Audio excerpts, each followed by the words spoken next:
से ये बात काशी जी के मुंह से सुनी वो स्तब्ध रह गया और काशी जी की ओर भौहें सिकोड़ कर देखते हुए बोला, क्या कहा आपने?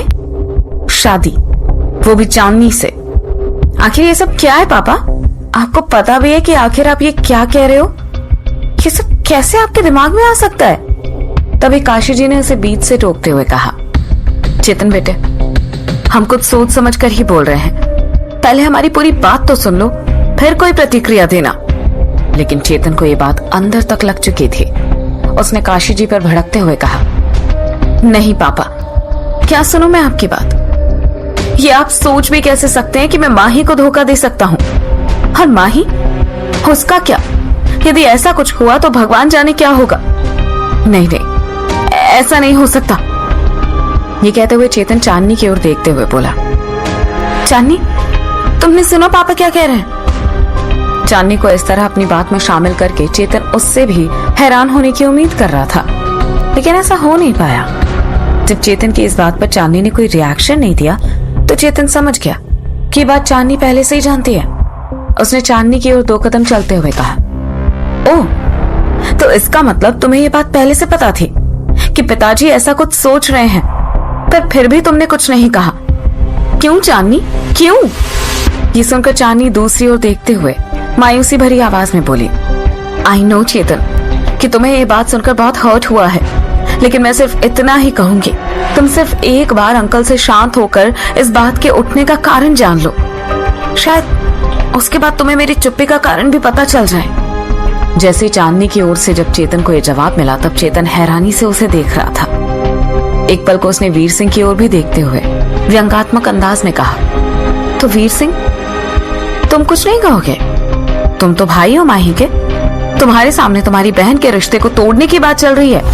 कहते हुए चेतन वीर सिंह की ओर देख रहा था, लेकिन चेतन की उम्मीद के उलट वीर सिंह बोला, देखो चेतन, मैं मानता हूं कि माही और तुम्हारे लिए एक दूसरे के अलावा किसी और के बारे में सोच पाना नामुमकिन है, लेकिन फिलहाल उसकी जान बचाना ज्यादा जरूरी है।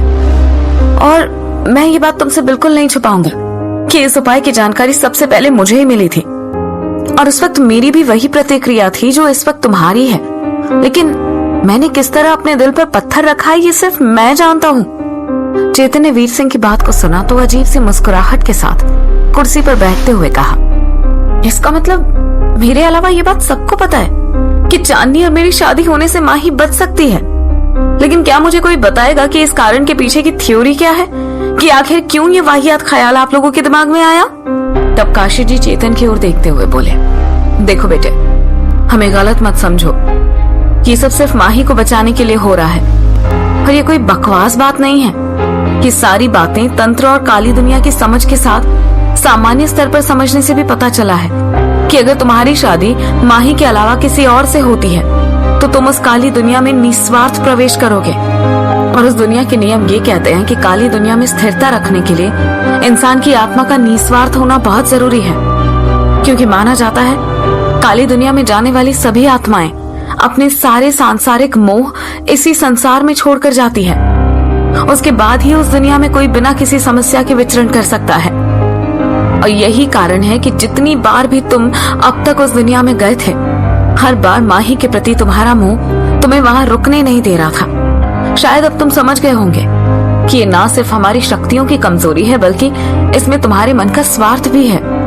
काशी जी की ये सारी थ्योरी सुन चेतन हैरान रह गया, लेकिन फिर काशी जी दोबारा बोले, और यदि तुम चांदनी से शादी कर लेते हो तो तुम्हारा मोह माही से हट जाएगा।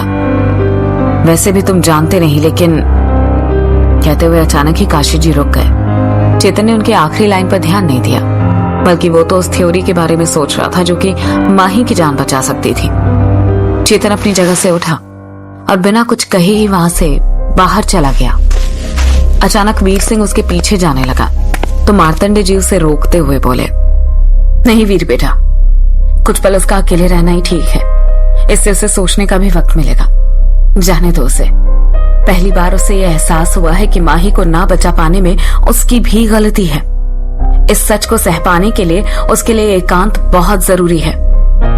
सभी लोग वहीं तहखाने में खड़े रहे, जबकि चेतन अपने मन में कई सारे सवाल लिए घर के बाहर आ गया था। उसकी आंखें हल्की सी भीगी हुई थी जहां वो अपने अंदर के दर्द को आंसुओं में दबा रहा था। चेतन घर के सामने वाले बरगद के पेड़ के पीछे उसकी जड़ों से बन चुके कोटर में जाकर बैठ गया और अपनी स्थिति पर एकदम खामोश सा हो गया। वो धीमी आवाज में खुद से बात करते हुए बोला, मतलब कि लिखी भविष्यवाणी पलट जाएगी? जो बात दादाजी चाहते थे वो अब पूरी नहीं होगी। चेतन माही एक नहीं हो पाएंगे। हे भगवान, ऐसा क्यों? मुझ पर और माही पर इस तरह का अत्याचार क्यों?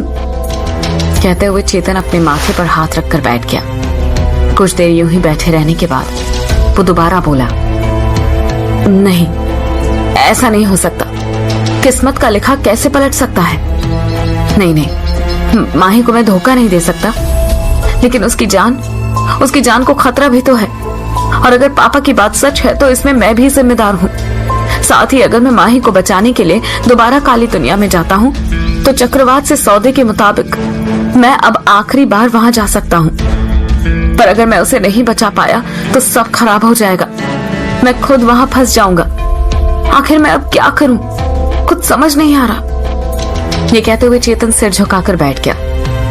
तभी एक आवाज उसे सुनाई पड़ी, कभी कभी हम क्या चाहते हैं कि जरूरी नहीं होता। जो जरूरी होता है हमें वही चाहना पड़ता है। मेरी सलाह से तुम्हें जो जरूरी है वही चुनना चाहिए, क्योंकि नियति का लिखा भी समय के हिसाब से बदल जाता है। यह आवाज कालदूत की थी, जो कि उसके सामने खड़ा हुआ था। चेतन ने नजर उठाकर उसे देखा और मायूसी भरी आवाज में बोला, ओह, तो तुम्हें भी मेरी समस्या का पता चल गया? कहते हुए चेतन अचानक चौंका और फिर दोबारा बोला, एक मिनट, इसका मतलब जिस सैक्रिफाइस की बात तुम कर रहे थे वो यही है? मतलब मेरा माही को छोड़ चांदनी से शादी करना ही सबसे बड़ा सैक्रिफाइस होगा? चेतन की इस बात पर कालदूत ने हामी सिर हिलाते हुए कहा, और शायद तुमने मेरे सवाल के जवाब में कहा था कि तुम सब कुछ करने को तैयार हो। तुम्हें तो याद होगा। तब चेतन थोड़ा सकपकाते हुए मायूसी भरे स्वर में बोला, मुझे कैसे पता चलता कि तुम किस बारे में कह रहे थे? इतना कहकर चेतन एक पल को रुका और फिर बोला, तो इसका मतलब पापा की वो थ्योरी एकदम सही है। मतलब मेरी और चांदनी की शादी से ही माही बच सकेगी। लेकिन कालदूत, मैं ये नहीं कर पाऊंगा। नहीं, ये नहीं होगा मुझसे। कालदूत चेतन को अपनी बात समझाते हुए बोला, चेतन, ईश्वर की किताब में हर दिन मानव की परिस्थितियों के हिसाब से उसकी नियति बदलती रहती है।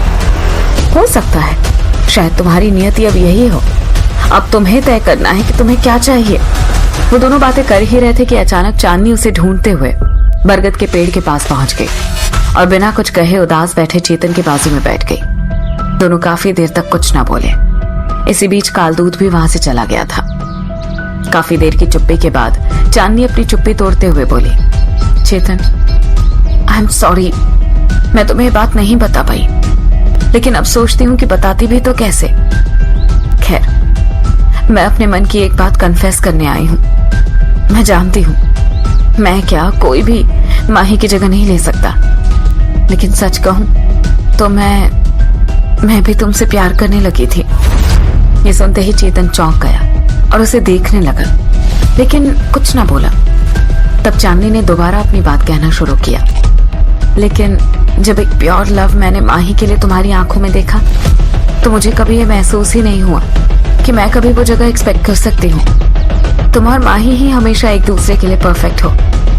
आज अगर मुझे इस रिश्ते को हाँ भी बोलना पड़े तो मैं ये सिर्फ माही को बचाने के लिए करूंगी, ना कि मेरे प्यार के लिए। माही की जान मेरे लिए मेरी जिंदगी के बराबर कीमती है।